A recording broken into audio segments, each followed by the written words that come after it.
Hi, good morning, everybody. Yesterday was February 10th, which is Chinese New Year, and it's interesting to me that it's the year of the snake.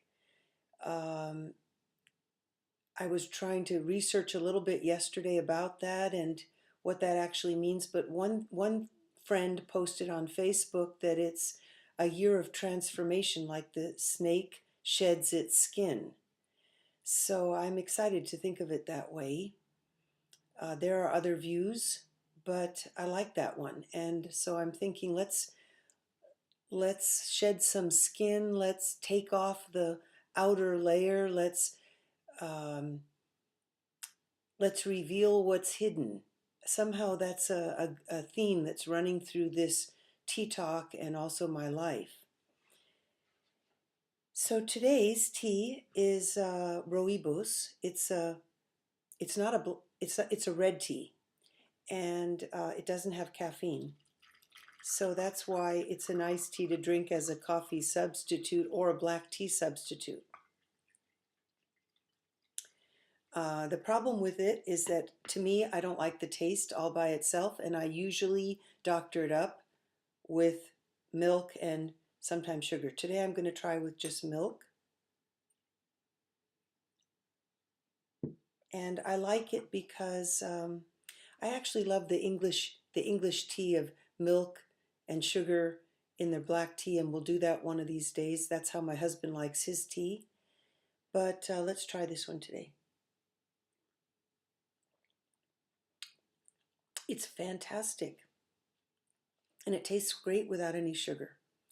One reason why I love straws, and I was talking about that yesterday, is that your lipstick doesn't get damaged. The straw just takes the little bit of lipstick off where you touch the straw, but very little.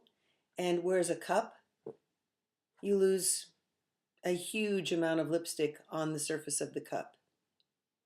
Okay. Today's topic, two. One, stolen food. Um, Stolen food is interesting.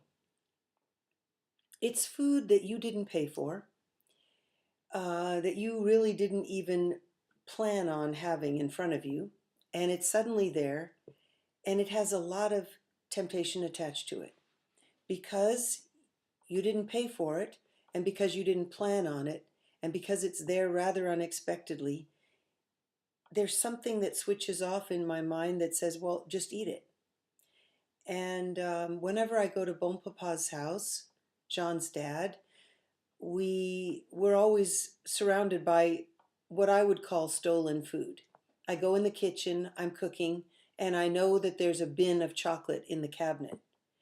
And I also know that in the freezer there are 2 or 3 cartons of my favorite kind of ice cream.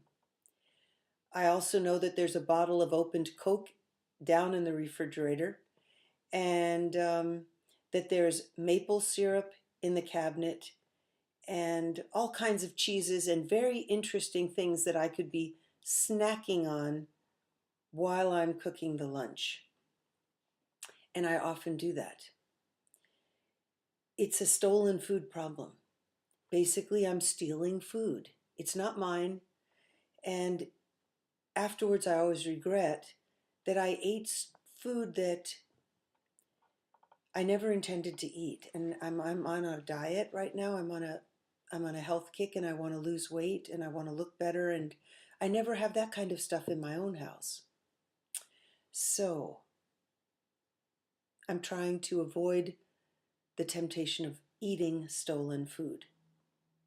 Eating without eating in front of someone, without asking, hey, can I go in the chocolate cabinet? Can I take a bar of chocolate? Can I take a few bites of ice cream? If I just ask permission, it changes the whole thing. And I'm much more likely not to do it. Okay, the second thing I wanted to talk about was that I'm a real community builder. I love building community. I love bringing people together, and I'll talk a lot more about that during this video series, but today I'm going to introduce you to one of my little community building techniques. Inside this little jar are little pieces of papers with questions on them.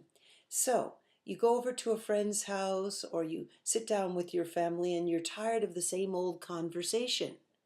So you pass this around and you ask everybody to pick one or pick two or three, and that way they can choose the least threatening one to talk about. So I'm going to pick one out here and see what it is. Who had the most influence on you when you were young? Well, that one's easy. That was my dad. He was an amazing guy, and he taught us how to sing. He taught us how to enunciate when we sing. He gave me a passion for flamboyance, for excitement, adventure. My dad, I can tell you a lot of stories. Anyway, that's a nice idea. So next time you feel a little bit challenged in your conversations with your family, friends, at a party, just pull out a little bag of questions and get people talking. So that's it for today. I hope you are enjoying your new year, and I hope you do a lot of new things and tell someone about it. Bye-bye.